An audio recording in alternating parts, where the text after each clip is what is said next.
Thanks everyone for being here today. Thank you Z Prime for putting this together. My name is Chelsea Collier. I'm the founder of DigiCity.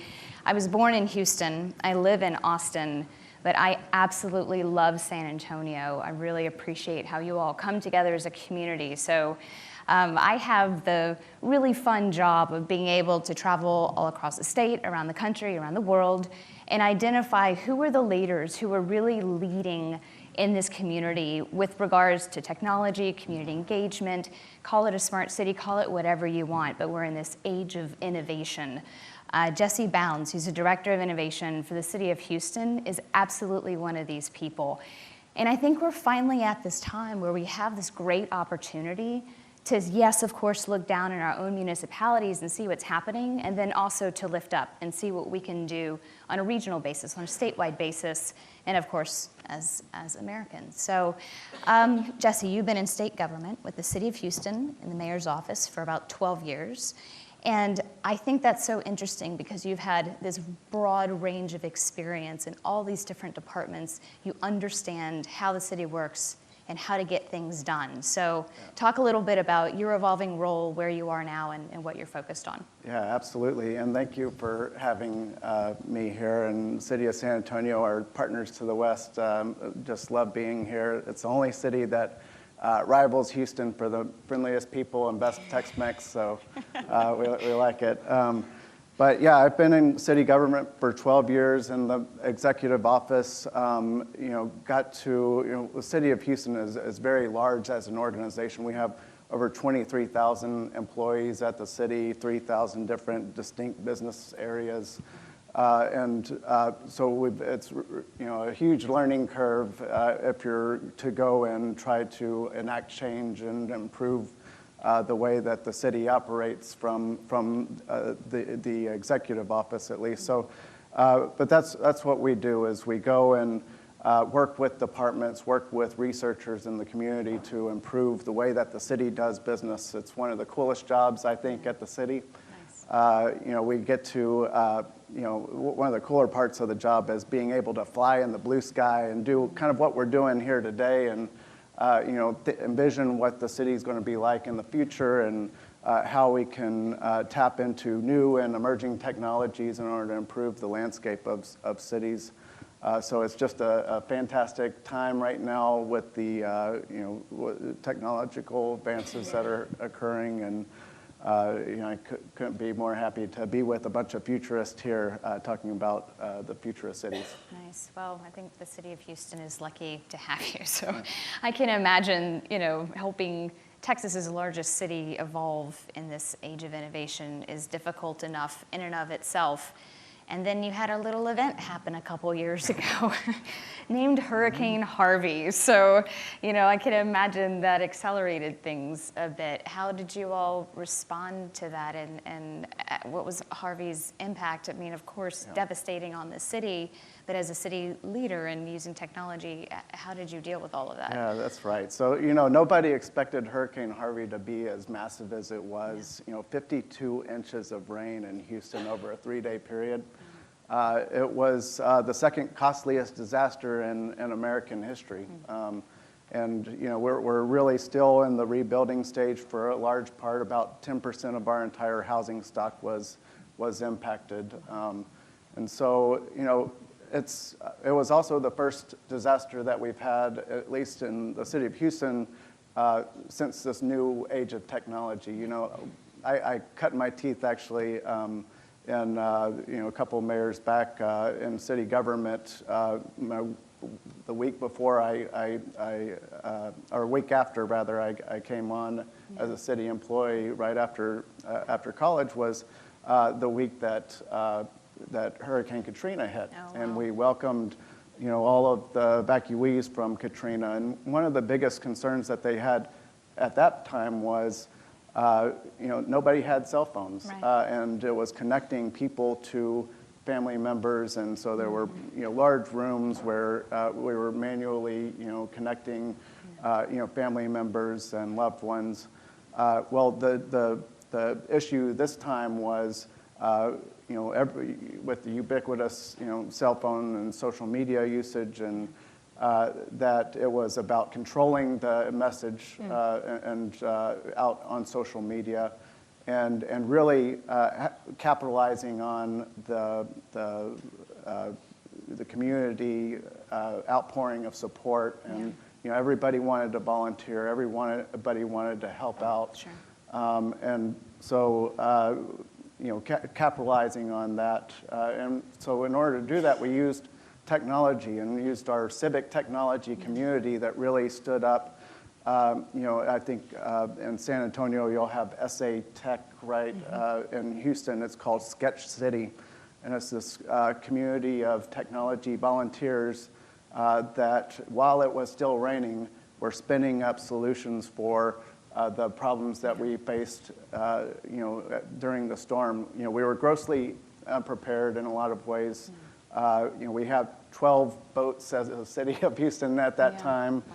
Over 25,000 people needed to be rescued. So, the mayor made the call, go and, if you have a boat, go and perform rescues. We didn't have a way to notify or to coordinate that emergency response effort. And so we had somebody from the civic tech community created an application called Texas Rescue Maps, which later became Crowdsourced Rescue, that did that. It identified the people that needed rescue and connected them with the rescuers, the Cajun Navies, the Texas Navies, and in order to help rescue and coordinate our rescue efforts, volunteer rescue efforts. Yeah, I love that example. I mean, it's an unfortunate event, but everyone wants to lean in and help, and everyone's just kind of around the world is saying, gosh, how can we pitch in? And providing the tools where the city can guide that, but you don't have to do it all by yourself. And I think that's one of the most exciting parts of this whole movement, is that we can all lean in and participate. I know VIA just held their Codathon yesterday, and I was lucky enough to be there for that day, and wow, I mean, some incredible innovation that's literally just right outside of these walls, and people wanting to lean in and help in every single municipality. So it was inspiring to watch all of that happen. I think that the city of the future is going to be the city that leverages the power of the crowd and leverages That's a very this powerful community statement. to do really good things.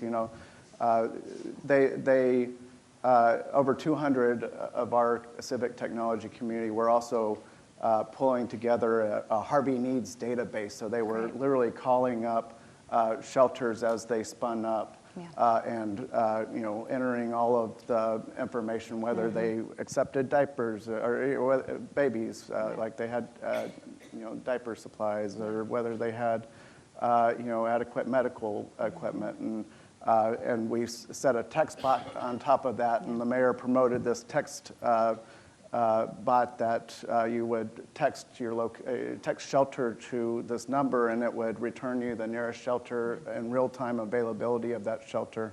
And that was pinged 16,000 times in the first 3 days at Harvey. But being able to spin up engagement. Yeah, exactly. Wow.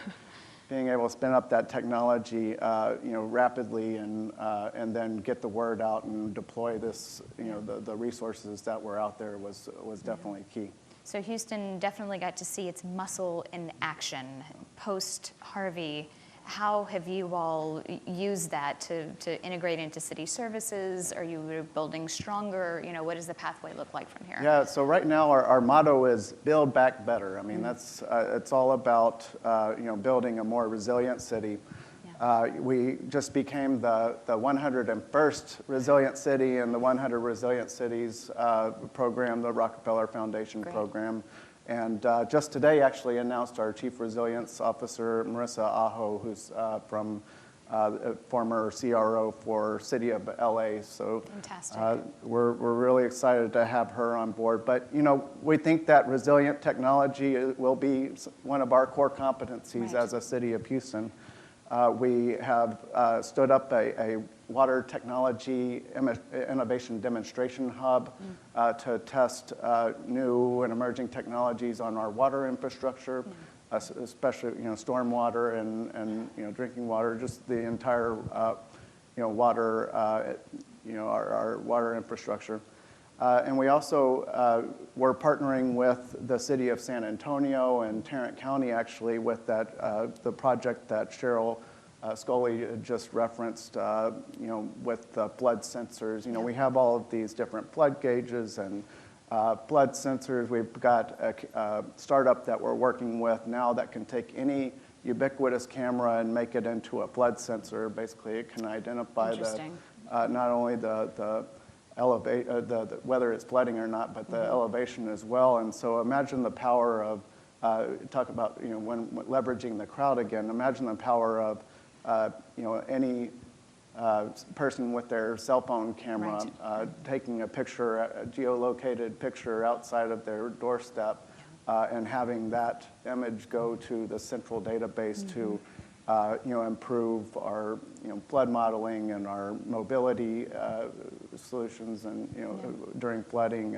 and just get a better awareness of what's happening on the ground. Yeah, and I know a lot of city leaders, one of their main concerns is I'm challenged to invest in a technology knowing that everything is moving so quickly will be obsolete by the next funding cycle. So I think that's really interesting that you as a city leader are basically communicating to everyone like, hey, we're all going to need to be a little bit flexible here and we're all going to need to grow together. So develop technology that can adapt quickly. And one day it can be a sensor, the next it can be flood monitoring, whatever needs to be captured and do it in real time. Yeah, that's definitely true. And they always say that the first step to change is creating urgency. Right. And nothing like a hurricane to create some urgency, huh? Exactly. So beyond disaster recovery, what are some of the things that you're looking at? We heard connected trash cans and smart street lights and updated LEDs. What's happening in the city of Houston? Yeah, so we're really at the bottom of that foothill Paula was talking about, looking up and trying to figure out how to prioritize the way forward.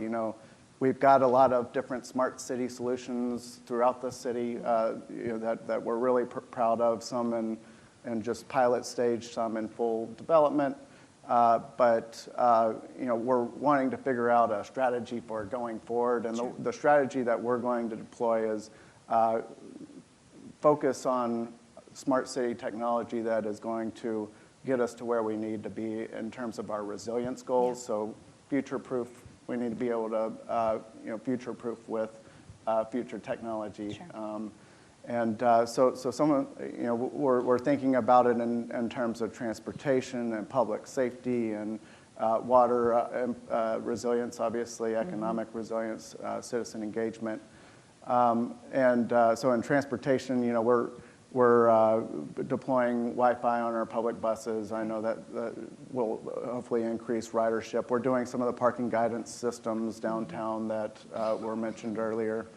We're also piloting autonomous vehicles and have a really cool pilot right now that is taking basically electric autonomous vehicles that are shopping carts essentially that take groceries from disadvantaged neighborhoods to people with disabilities, and doing some other stuff around autonomous vehicles. So there's community engagement piece, and I love, and you keep hearing it as a theme in every single Smart Cities conference I've ever been to. It's not just tech for tech's sake, but it's technology and service of communities, especially those most vulnerable. So I like that example, very real world. Yeah, on the community engagement side, we're also, City of San Antonio, who has a fantastic innovation office, by the way. They were one of the first innovation offices in the country, and have just really grown the program and have had a lot of successes, especially with these innovation zones. These are going to be game changers. But we're working on digital kiosks for citizen engagement. We're working on, which I know that you all have here in San Antonio. We're also using that system that Cheryl had mentioned about, it's called Zen City, that uses artificial intelligence to scrape the internet and social media to get a pulse on what topics citizens are caring about and what their sentiment is about those topics, so we can really start to get some good passive feedback from the community about some of the projects that we're rolling out. Yeah. And then the chat bots and 311 apps and typical stuff that's happening with just citizen service and customer experience. We're really, that's one of the key focus areas of our Smart City program, is how do we improve that citizen experience. Yeah, it seems like this is a new era of municipal government. And it may seem like, it's decades and dog years. And I know cities, Miguel made the beautiful point earlier, that cities have been working on this for a very long time. None of this is new. But the pace of acceleration in all of these things, I think is just inspiring. 3 years ago, the only people who were really kind of talking about that level of integration was Singapore, and that's a very unique community. So, but now you're seeing it where we can all learn from each other and say, wow, what an interesting application. We can apply that. How does this fit Houston? How does it differ in San Antonio? How can we learn from each other? How can we come together and work on that? And another point that I think is interesting is this whole idea around public-private partnership, that yes, the locus of origin is with the city, and it is your responsibility to create the platform, but it's not your job alone. You don't have to do it by yourself. So how are you viewing public-private partnerships, and how are you reaching out outside of the city hall and city walls? Yeah. So we like to go big, but we don't have the money to go big. Sure. We don't have the internal competency to go big in a lot of ways. So innovation doesn't happen in silos. Yeah. It's all about collaboration. We have partnerships with every major university in Houston. We have really strong partnerships with our vendor community. We've got really big partnerships with Microsoft, with Verizon for 5G, that is kind of setting up the data and technical infrastructure that's needed in order to do all of these smart things. And so it's just, you hit the nail on the head. Partnership is critical to this success and moving, being a smart city. Yeah. So as you move along this path, I can imagine a lot of private sector vendors are wanting to talk with you, and I'm sure your day gets eaten up in these conversations. How do you manage and mitigate some of that to where the public and private sector can help each other, as opposed to it just be a buy-sell relationship? Yeah, so you're right about consuming a lot of my time. Sure. But it's I love it because they're selling the future of technology. They're also trying to solve city challenges. Right. And being able to hear their perspective and the art of the possible is just I like it now.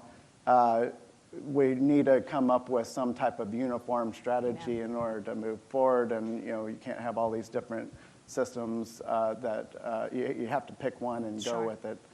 Yeah. So there's a practical and tactical way forward, but it's critical in order to move forward, because it will cost money. That's right. It will require technology modernization and infrastructure improvements that we don't currently have, and so it's just a matter of finding the right partners, the right funding sources, and moving forward. Nice. Well, I have learned so much from you over the past 3 years, and watching you in your role and the city and the mayor really guide through this smart communities evolution. And just thank you. Thank you for spending your time coming here today to share with all of us your approach and what's worked for you, some of the challenges that you have, and we're all in this together, right? Yeah, and similarly with you, I'd say as DigiCity, the founder of DigiCity, and being a smart city think tank for cities like us, that is a really useful source for figuring out what other cities are doing to be the cities of the future. So thank you for that. Yeah, great. Okay, thanks so much. Appreciate it. Yeah. Thank you.